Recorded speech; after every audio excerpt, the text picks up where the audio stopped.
Video کو like کر کے آگے شیئر ضرور کر دینا۔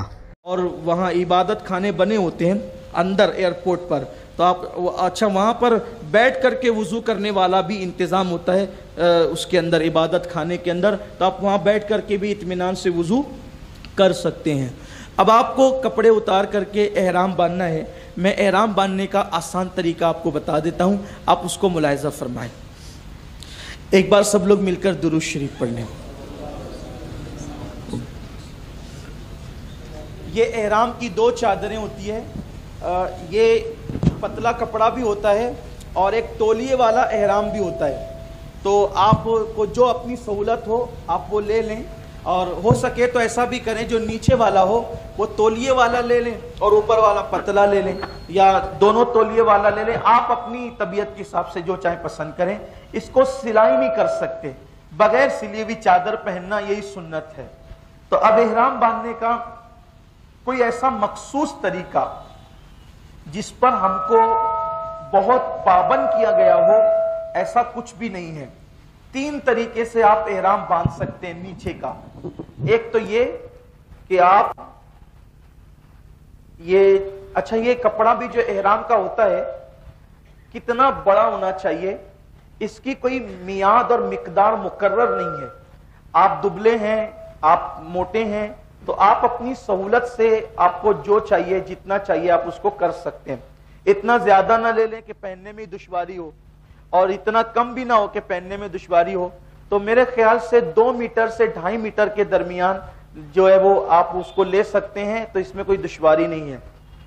دائیں طرف سیدھی طرف کی جو چادر ہے وہ زیادہ ہو، الٹی طرف کی چادر کم ہو، اور آپ اس کو یوں کریں، یوں کر کے پھر یوں کر کے اس طریقے سے باندھ لیں اور اس کو پلٹ دیں۔ یہ نیچے کی باندھنے کا طریقہ ہے۔ دوسرا طریقہ یہ ہے کہ آپ اس کو لنگی کی طرح، جیسے ہم باندھتے ہیں نا لنگی، اس طریقے سے آپ اس کو اپنی سہولت کے حساب سے، ہمارے شہر میں تو ماشاءاللہ لوگوں کو بہت پریکٹس ہے لنگی پہننے کی، تو کوئی مسئلہ ہی نہیں ہے، اس طریقے سے بھی آپ اس کو باندھ سکتے ہیں۔ اور تیسرا طریقہ جو بہت زیادہ سہولت والا مجھے لگتا ہے وہ یہ ہے کہ دونوں سرے کو ایک ساتھ ملا لیں۔ اس میں چلنے میں بیٹھنے میں بھی بے پردگی نہیں ہوتی ہے، ورنہ لوگ احرام باندھ لیتے ہیں تو رانیں بھی کھل جاتی ہے۔ احرام کی حالت میں تو بہت احتیاط کی ضرورت ہے، ان کا بدن دکھتا ہے۔ یہ جو طریقہ ہے یہ بہت محفوظ طریقہ ہے۔ عام طور پہ اسی طریقے کو میں پسند بھی کرتا ہوں، اور یہی طریقہ مجھے اچھا بھی لگتا ہے، اور اس میں زیادہ پردہ ہے، سطر پوشی اس میں زیادہ ہے۔ یوں آپ باندھ لیں۔ کمر کسنے کے لیے، کمر کسنے کی نیت سے بیلٹ لگانا یہ مکروہ ہے، اس لیے وہ بیلٹ جو کمر کسنے کے لیے عام طور پہ پینٹ میں لگاتے ہیں وہ لگانا مکروہ ہے۔ البتہ ایسا بیلٹ جس میں آپ پیسے یا ضرورت کی چیزیں رکھ سکے، یعنی ضرورت کی چیزیں رکھنے کی نیت سے بیلٹ لگا سکتے ہیں، تو اس میں دونوں کام ہو جاتے ہیں کہ ہماری کمر بھی کس جاتی ہے، یہ محفوظ ہو جاتا ہے، اور ہم پیسے اور ضرورت کی چیزیں اس میں رکھ سکتے ہیں۔ ٹھیک ہے، یہ میں نے بتانے کے لیے آپ کو کپڑے پہن رکھے ہیں، ہے نا۔ آپ لوگوں کو کپڑے نہیں پہننا ہے، پورے کپڑے آپ کو اتار دینا ہے، کوئی کپڑا آپ نہیں رکھ سکتے۔ اگر آپ نے 2 منٹ کے لیے بھی سلا ہوا کپڑا احرام کی نیت کے بعد پہنا تو آپ پر کفارہ لازم آئے گا۔ کفارہ کیا ہوگا؟ اگر 2 منٹ کم سے کم پہنا، 1 منٹ پہنا، تو آپ کو 1 مٹھی بھر کھجور صدقہ کرنا پڑے گا۔ یہ کفارہ مختلف ہے۔ اور زیادہ دیر تک کے پہنا تو آپ کو ایک صدقہ فطر کی مقدار میں کفارہ دینا پڑے گا۔ اور اگر آپ نے دن بھر پہنا یا اکثر دن پہنا تو ایسی صورت میں آپ کو دم دینا پڑے گا۔ ہمیشہ دم نہیں دینا پڑتا ہے، دم دینے کے لیے کوئی مقدار مقرر ہے، ٹھیک ہے، اس کا بھی آپ خیال فرمائیں۔ تو اب آپ نے پھر دوسری جو اوپر کی چادر ہے وہ اس طریقے سے اپنے کندھوں پہ اور اپنے بدن پہ ڈال لینا ہے، یوں۔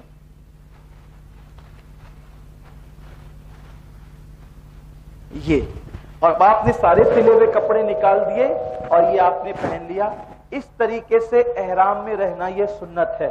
کچھ لوگ کیا کرتے ہیں، ایئرپورٹ سے ہی ایسے کرنے لگتے ہیں، ایسے کر کے وہ گھومنے لگتے ہیں، یہ مکروہ ہے۔ یہ کب کرنا ہوگا وہ ابھی آگے آپ کو انشاءاللہ بتایا جائے گا. جب بھی آپ حالت احرام میں رہیں گے تو ہمیشہ ایسے ہی رہیں گے، اور احرام کی حالت میں ٹوپی یا امامہ وغیرہ آپ کو نہیں پہننا ہے. اس وقت آپ کو سر کھلا رکھنا ہے. ابھی آپ نے یہ چادر اوڑھ لی، ٹھیک ہے، وضو کر لیا تھا، آپ نے احرام کی چادریں بھی اوڑھ لی، لیکن ابھی آپ محرم نہیں ہوئے، یعنی احرام کی پابندی آپ پر صرف چادر اوڑھنے کی وجہ سے لازم نہیں آئی. کیوں؟ اس لیے کہ یہ احرام کی چادر ہے، یہ احرام کا رکن ہے، یہ احرام مکمل نہیں ہے. احرام اصل کسے کہتے ہیں؟ نیت کو کہتے ہیں. اب یہیں پر خواتین اسلام کے لیے بھی ایک وضاحت کر دوں کہ مردوں کے لیے تو یہ چادر ہے احرام کا کپڑا، عورتوں کے لیے احرام کے لیے کوئی مخصوص کپڑا نہیں ہے. عورتوں کے لیے ان کے جو معمول کے کپڑے جو روزانہ وہ پہنتی ہے وہی ان کے کپڑوں کا احرام ہے، اسی میں وہ نیت کر سکتی ہے. سفید کپڑا پہنے تو اچھی بات ہے، سنت ہے، لیکن عورتیں رنگین کپڑوں میں بھی احرام کی نیت کر سکتی ہے. عورتوں کے لیے سفید کپڑے کی کوئی قید نہیں ہے، پابندی نہیں ہے. عورتیں جس کپڑے میں چاہیں وہ کر سکتی ہے، لیکن عورتیں خاص بات کا خیال کریں. حالت احرام میں عورتوں کو کان چھپانا، عورتوں کو کان چھپانا یہ فرض ہے. عام طور پر ایسے بھی غیر احرام میں بھی کان چھپانا عورتوں کے لیے فرض ہے، کیونکہ کان جو ہے وہ بھی سر کا حصہ ہے. اچھا ایک بات اور، اگر کان کھلے کر کے یوں، اور عورتوں کی عادت ہوتی ہے کبھی کبھی کہ وہ اس طریقے سے اوڑھتی ہے، ہم نے دیکھا ہے، محسوس کیا اس کو کہ عورتیں اس طریقے سے اوڑھتی ہیں. اس طریقے سے اوڑھنی عورتیں کیوں اوڑھتی ہے؟ کیونکہ انہوں نے سونے کی بالیاں پہن رکھی ہوتی ہے اور وہ جو زیور پہن رکھی ہوتی ہے، تو اب وہ کان پہ سے اوڑھے گی تو زیور چھپ جائے گا، تو وہ زیور کو بتانے کے لیے جو ہے اس طریقے سے اوڑھتی ہے. اور اسی حالت میں وہ نماز بھی پڑھتی ہے اس طرح سے.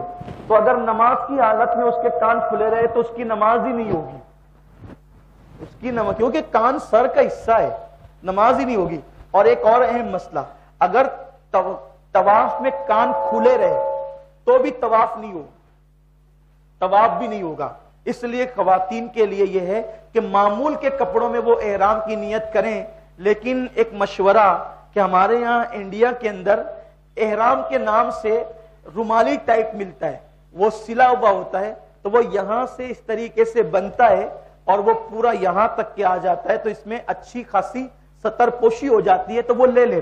حالانکہ وہ باندھنا ضروری نہیں ہے، صرف اوڑھنی بھی اوڑھ لیا تو کافی ہے، لیکن وہ اچھا لگتا بھی ہے اور اس سے اکثر بال وغیرہ بھی سب چھپ جاتے ہیں، تو وہ عورتوں کے لیے زیادہ مناسب اور بہتر ہے. اب آپ نے جو ہے چادر اوڑھ لی اور اب آپ کو فلائٹ میں بیٹھنا ہے. فلائٹ میں آپ کو بیٹھنا ہے تو ایسی صورت میں کبھی کبھی حج کے ایام میں وہاں جو فلائٹیں پوری دنیا سے آتی ہے تو فلائٹ کا اکثر شیڈول جو ہے وہ کم زیادہ ہوتا رہتا ہے، یعنی لیٹ ہوتے رہتی ہے، اکثر فلائٹیں لیٹ ہوتی رہتی ہے. تو ایسی صورت میں آپ احرام کی نیت کرنے میں جلدی نہ کریں، بلکہ آپ یہ کریں کہ ایئرپورٹ پر آپ 2 رکعت نفل احرام کی نیت سے نماز پڑھ لیں. پہلی رکعت میں قل یا ایھا الکافرون اور دوسری میں قل ھو اللہ، یہ پڑھ لیں، دعا بھی کر لیں. مرد حضرات جب احرام کی نیت سے نفل پڑھیں گے تو سر پہ ٹوپی رکھ لیں یا سر کو ڈھانک لیں اور ڈھانک کر کے نفل پڑھیں، اور نفل پڑھنے کے بعد دعا بھی کر لیں. لیکن اب بھی وہ احرام کی نیت نہ کریں. کیوں نہ کریں؟ اس لیے کہ اگر فلائٹ لیٹ ہو گئی تو اتنی دیر تک آپ پہ احرام کی پابندیاں رہے گی، آپ مشقت میں پڑ سکتے ہیں. تو ایسی صورت میں آپ دعا بھی کر لیں، اب انتظار کریں. پھر اس کے بعد جب آپ فلائٹ کے اندر چلے جائیں اور فلائٹ میں بیٹھ جائیں تو بھی اب احرام کی نیت نہ کریں. کیوں؟ اس لیے کہ وہ لوگ فلائٹ میں بیٹھنے کے فوراً بعد آپ کو پہلے جوس پیش کرتے ہیں، جوس دیتے ہیں، پھر کھانا دیتے ہیں، پھر وہ عام طور پہ ٹیشو دیتے ہیں. اور ٹیشو 2 طرح کا ہوتا ہے، ایک سوکھا ہوتا ہے، اس کو تو کبھی بھی آپ استعمال کر سکتے ہیں، لیکن جو ٹیشو وہ لوگ دیتے ہیں جو خوشبودار ہوتا ہے، احرام کی حالت میں تو آپ اس کا استعمال نہیں کر سکتے. اور پینے میں بھی احرام کی نیت کرنے کے بعد ایسا جوس یا ایسی کولڈ ڈرنک جس میں پکنے کے بعد خوشبو ملائی گئی ہو. ایک تو وہ ہے کہ خوشبو ملا کر پکایا گیا ہو، خوشبو ملا کر پکایا گیا ہو تو اس کو کھا پی سکتے ہیں، لیکن پکنے کے بعد جس میں خوشبو ڈالی جاتی ہے اس کو آپ نہیں پی سکتے، علماء منع کرتے ہیں۔ تو یہ جتنا بھی جوس ہے نا، مینگو ہے، فروٹی ہے، اور جو وہ جتنے بھی جوس ہے اور جتنی بھی کولڈ ڈرنکس ہے، پیپسی، کوکا کولا وغیرہ، اسپرائٹ وغیرہ، تو اس میں پکنے کے بعد خوشبو ڈالی جاتی ہے، تو احرام کی حالت میں اس کو آپ نہیں پی سکتے۔ تو آپ فلائٹ میں بیٹھ جائیں، پہلے کھا لیں، پی لیں۔ تقریباً اگر آپ کو جدہ پہنچنے میں 4.5-5 گھنٹے کا ٹائم لگتا ہے، تو فلائٹ 3 گھنٹے 3.5 گھنٹے چلتی ہے، اس کے بعد یلملم کی پہاڑی اور میقات آتی ہے۔ تو ہم اگر 1 گھنٹے میں کھانا پینا ہمارا سب نپٹ جاتا ہے، کھانے پینے کے بعد جب آپ کھانے سے فارغ ہو جائیں تو اب آپ عمرہ کی احرام کی نیت کریں۔ نیت کس طریقے سے کریں گے؟ اللہم انی ارید العمرۃ فیسرھا لی وتقبلھا منی۔ یہ عربی میں ہے، اگر آپ کو عربی نہیں آتی تو عربی میں نیت کرنا کوئی فرض واجب نہیں ہے، آپ اس کو اردو میں نیت کر لیں۔ اللہ، میں نے نیت کی عمرہ کی اور تیرے لیے تو اس کو میرے لیے آسان فرما اور میری طرف سے قبول فرما، یہ آپ کہہ لیں۔ اگر آپ یہ نہیں کہہ سکتے تو بھی کوئی حرج نہیں ہے، آپ صرف اپنے دل کے اندر اتنا ارادہ کر لیں کہ اللہ میں تیرے لیے عمرہ کی نیت کر رہا ہوں، اس کو قبول کر اور آسان کر۔ اتنا تو ہم دل میں سوچ سکتے ہیں نا، اتنا نہیں سوچ سکتے تو پھر کیا ہے؟ اور نیت جو ہے وہ دل کے ارادے کا نام ہے۔ تو 3 چیزیں ہو گئی، عربی میں نیت کریں افضل ہے، نہیں کر سکتے تو اردو میں کریں، اردو میں بھی نہیں کر سکتے تو دل میں ایک سوچ لیں اللہ میں تیرے لیے عمرہ کی نیت کرتا ہوں، اور پھر احرام کی نیت سے آپ لبیک پڑھیں، احرام کی نیت سے لبیک پڑھیں۔ اور سنت یہ آقا کا فرمان یہ ہے کہ جب بھی لبیک پڑھو تو بلند آواز سے پڑھو۔ لوگ لبیک پڑھنے میں شرماتے ہیں، جب بھی لبیک پڑھو بلند آواز سے پڑھو۔ آقا علیہ السلام فرماتے ہیں جہاں جہاں تک تمہارے لبیک کی آواز پہنچتی ہے وہ ساری چیزیں مل کر تمہارے ساتھ لبیک پڑھتی ہے، اور ان سب کا ثواب اللہ تمہیں عطا فرماتا ہے، اور قیامت کے دن وہ چیزیں سب تمہارے حوالے سے گواہی دیں گی۔ تو آپ نے جیسی نیت کی احرام کی، عمرہ کی نیت کی، ویسی آپ احرام کی نیت سے لبیک پڑھیں گے، لبیک اللہم لبیک۔ آپ سب میں ساتھ مل کر پڑھیں گے، زور سے پڑھیں گے تاکہ آپ کو یاد ہو جائے۔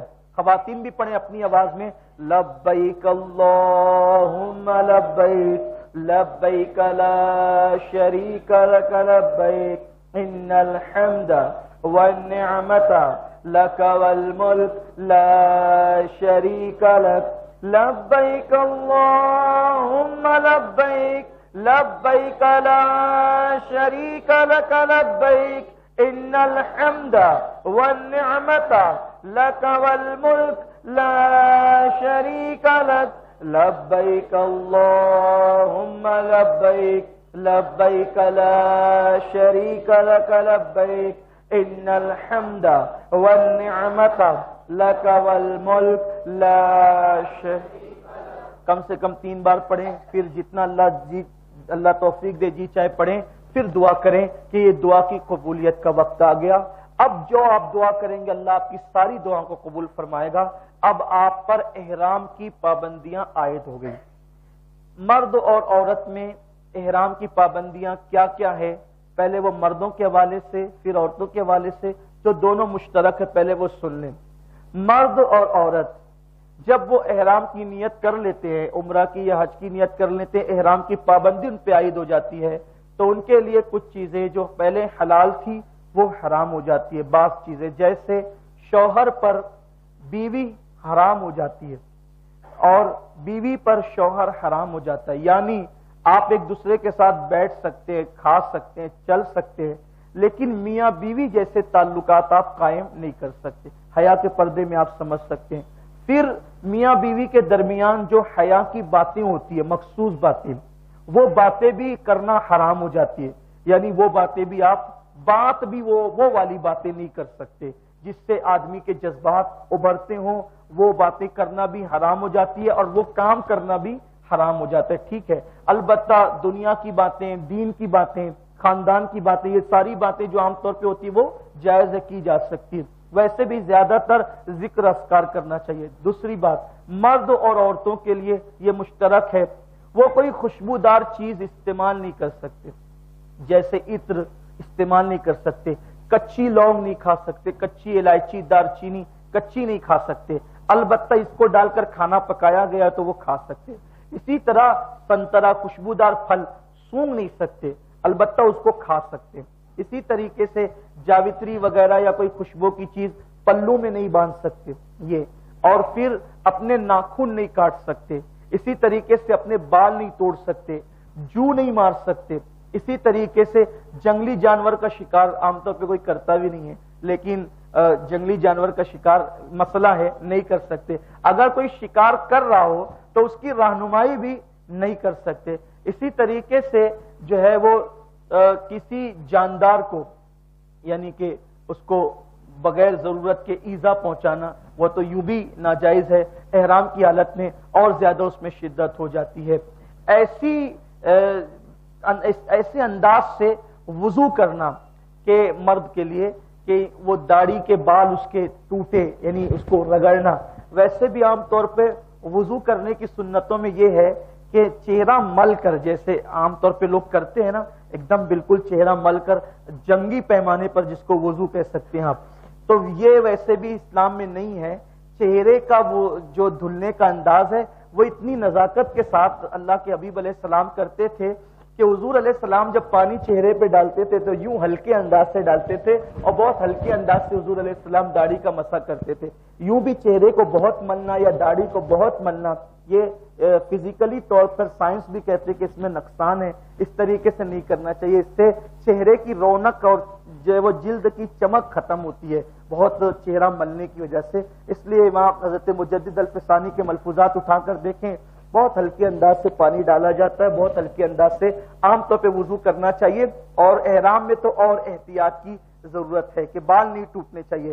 عورتیں بھی سر میں کنگھی اس انداز، وہ تو کنگھی کرے بھی نا احرام کی حالت میں، کہ کنگھی کرے گی تو اس کے بال ٹوٹیں گے اور بال ٹوٹنے پر اس پہ کفارہ لازم ہو سکتا ہے.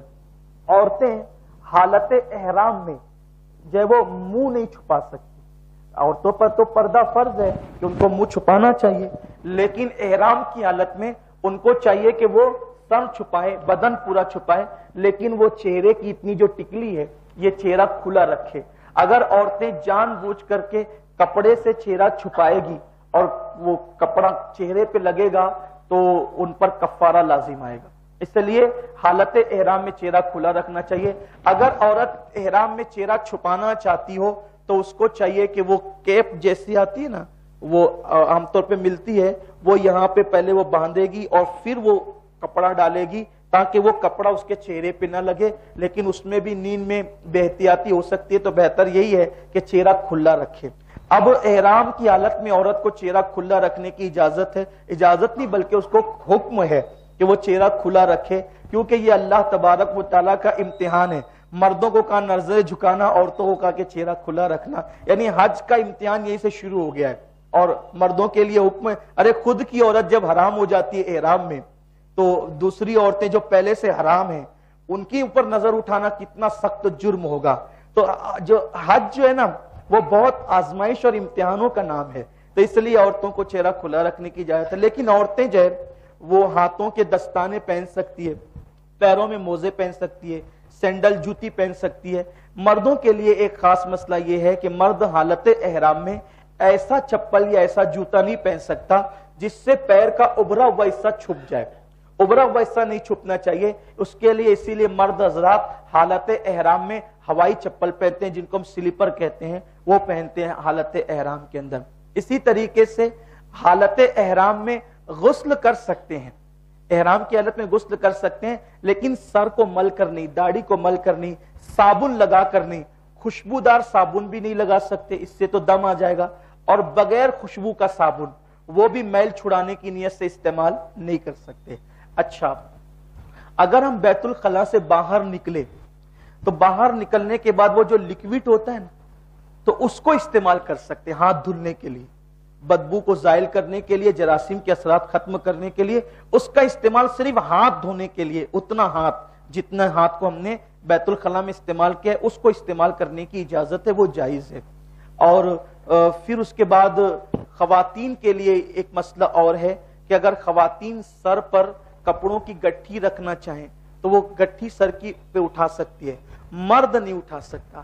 اسی طریقے سے مرد سلا ہوا تعویذ گلے میں یا بازو پر وہ احرام کی حالت میں نہیں باندھ سکتا. یہ مسائل ہے جو میں نے ایک ہلکا سا وہ آپ کے سامنے پیش کیا ہے. حالت احرام میں مسواک جو ہے وہ کی جا سکتی ہے، مرد اور عورت دونوں کے لیے سنت ہے، کرنا چاہیے. البتہ احرام کی حالت کے اندر ایسی چیزیں نہیں کھائی جا سکتی کہ جس کے اندر پکنے کے بعد کوئی سینٹ وغیرہ ڈالا گیا، جیسے میں نے وہ جوس کے لیے بتایا، ایسے کھانوں کے لیے بھی ایسا کوئی سینٹ، جیسے زردے میں پکنے کے بعد مختلف فلاور کا جو ہے وہ سینٹ ڈالا جاتا ہے، وہ پکنے کے بعد اگر ڈالا گیا تو اس کا استعمال آپ نہیں کر سکتے. اللہ تبارک و تعالی احرام کی پابندیوں کو نبھانے کی آپ کو ہم سب کو توفیق نصیب فرمائے. احرام کی پابندی آپ پر عائد ہو گئی، اب آپ سونا چاہیں تو سو سکتے ہیں. مردوں کے لیے نیند کی حالت میں بھی جو ہے وہ چہرے پہ کوئی کپڑا احرام کی حالت میں ڈالنا جائز نہیں ہے. اگر نیند کی حالت میں بھی انہوں نے کپڑا بھول سے ڈال دیا، بھول سے ڈالنے پر بھی کفارہ لازم ہوگا. یعنی ایسا نہیں ہے کہ یار ہمیں نہیں پتا تھا، ہمیں نہیں معلوم تھا، غلطی سے ہو گیا، غلطی ہوئی اسی لیے تو کفارہ ہوگا. چاہے غلطی جان بوجھ کے ہو چاہے انجانے میں ہو. تو نیند میں بھی آپ اپنے چہرے پہ چادر نہیں ڈال سکتے. عورتیں بھی نیند میں اپنے چہرے پہ چادر نہیں ڈال سکتی. البتہ کمبل وغیرہ نیند کی حالت میں اوڑھ سکتے ہیں. کہاں تک اوڑھ سکتے ہیں؟ جہاں تک کہ چہرہ نہیں ہے وہاں تک کہ پورے بدن پر کمبل وغیرہ اوڑھا جا سکتا ہے. ٹھنڈی کا موسم ہو تو شال وغیرہ بھی مرد اور عورتیں احرام کے اوپر سے اوڑھ سکتے ہیں، اس میں کوئی حرج کی بات نہیں ہے. اگر زکام ہو جائے تو زکام میں ناک بہتی ہے تو لوگ جو ہے وہ کپڑے سے پوچھتے ہیں.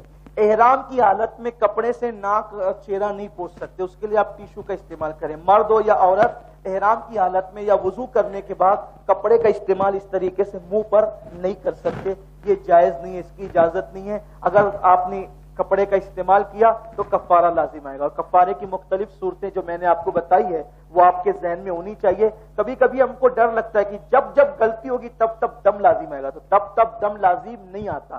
دم کے لیے الگ صورتیں ہیں. ہر مرتبہ غلطی پر جو کفارہ آتا ہے وہ کفارے کی الگ الگ صورتیں. انشاءاللہ کل اور پرسوں بھی یہ سلسلہ جاری رہے گا تو ہم آپ کو سوال کرنے کی اجازت دیں گے انشاءاللہ، اور اس میں آپ کو ہم بتائیں گے کہ آپ کے لیے جو ہے وہ کیا کفارہ کب لازم ہو سکتا ہے. اس کو ذہن میں رکھنا خاص ضروری ہے کہ آپ کے لیے کون سا کفارہ کب لازم ہو سکتا ہے. ہر غلطی پر دم نہیں ہوتا، اس کا آپ خیال رکھیں. دم کب کب ہوتا ہے اس کی وضاحت آگے آئے گی انشاءاللہ. اب فلائٹ چل رہی ہے، آپ ذکر اذکار کریں، دعائیں کریں. سونا چاہیں تو آپ سو سکتے ہیں. اس کے بعد جب آپ جدہ اتریں گے، جدہ اترنے کے بعد اگر اللہ آپ پہ کرم فرمائے تو آپ کا کام 10 منٹ سے 15 منٹ میں بھی ہو سکتا ہے، آپ باہر نکل جائیں گے. لیکن اگر کبھی آزمائش ہو گئی تو آپ 8 گھنٹے بھی بٹھائے جا سکتے ہیں، کیونکہ بھیڑ بہت ہوتی ہے اور وہ اتنے نکمے ہوتے ہیں سعودی کام کرنے والے. وہ سگریٹ پیئیں گے، بات کریں گے، پھر ایک ٹھپا لگائیں گے، پھر اٹھ کر ادھر جائیں گے، پھر اتنی وہ موڈ آف ہوتا ہے ان لوگوں کے اوپر. لیکن صبر کا وہ ہونا ہوتا ہے. کچھ لوگ ایسے ہوتے ہیں کہ وہ جلدی جلدی بھی کر دیتے ہیں، لیکن بہت وہ شاہی مزاج جس کو کہتے ہیں نا، ایسی طبیعت ہے. موڈ میں ہے تو فٹافٹ کریں گے اور نہیں تو ادھر بات کریں گے، ادھر فون پہ بات کریں گے. لوگ کھڑے ہیں. اب آپ احتجاج بھی نہیں کر سکتے. انڈیا ہو تو تھوڑی سی زگ زگ بگ بگ تک بھی ہو سکتی ہے، لیکن وہاں کیا کریں گے آپ. تو ایسی صورت میں اگر آپ کا کام 10 منٹ میں بھی ہو سکتا ہے، آدھے گھنٹے میں ہو سکتا ہے. ایک مرتبہ کا واقعہ ہے کہ ہم لوگ جب گئے تھے عمرہ پر، غالباً ہمارے جمیل بھائی تھے، حسن مقادم صاحب تھے، اور میں سمجھتا ہوں کہ بہت نور بھائی بھی ہمارے تھے. بڑی تعداد تھی ہم لوگوں کی، ایک ساتھ تھے. 8 گھنٹہ کم و بیش ہم کو بٹھا کے رکھا اور وہ اس کے لیے امیگریشن کے لیے، سکہ لگانے کے لیے، باہر نکالنے کے لیے. اور وہ سارا سامان جو ہے سب ہم لوگوں نے لگیج میں ڈال دیا، کھانے پینے کی ساری چیزیں. چھوٹے بچے بھی ساتھ میں تھے. پانی خریدنے کے لیے جا رہے ہیں تو پانی 5 ریال کا پانی، اور وہ اتنے سارے لوگ کس کو پلائیں پانی، کیا کریں. تو ایسی حالت میں بڑی دشواری ہو گئی تھی. تو ایسی صورت میں آپ اگر اپنے پاس کھانے پینے کی چیزیں رکھیں، آدھے گھنٹے میں 1 گھنٹے میں آپ کا کام ہو گیا تو کوئی بات نہیں. لیکن اگر آپ کو بالفرض دیر تک بیٹھنا پڑا تو وہاں پر آپ ان چیزوں کو کھا پی سکتے ہیں، کیونکہ ایئرپورٹ پر چیزیں بڑی مہنگی ملتی ہے. 5 ریال کا 6 ریال کا تو اتنا سی بوتل میں ایک پانی ملتا ہے جو آپ 3 گھٹ کے اندر پی جائیں گے. تو اس لیے آپ کے پاس ساری چیزیں ہونی چاہیے، سہولت کی چیزیں آپ کے پاس کھانے پینے کی ہونی چاہیے. اللہ آپ کے سفر کو آسان کرے. ویسے ہمیشہ آپ کو 8 گھنٹہ نہیں بٹھایا جاتا.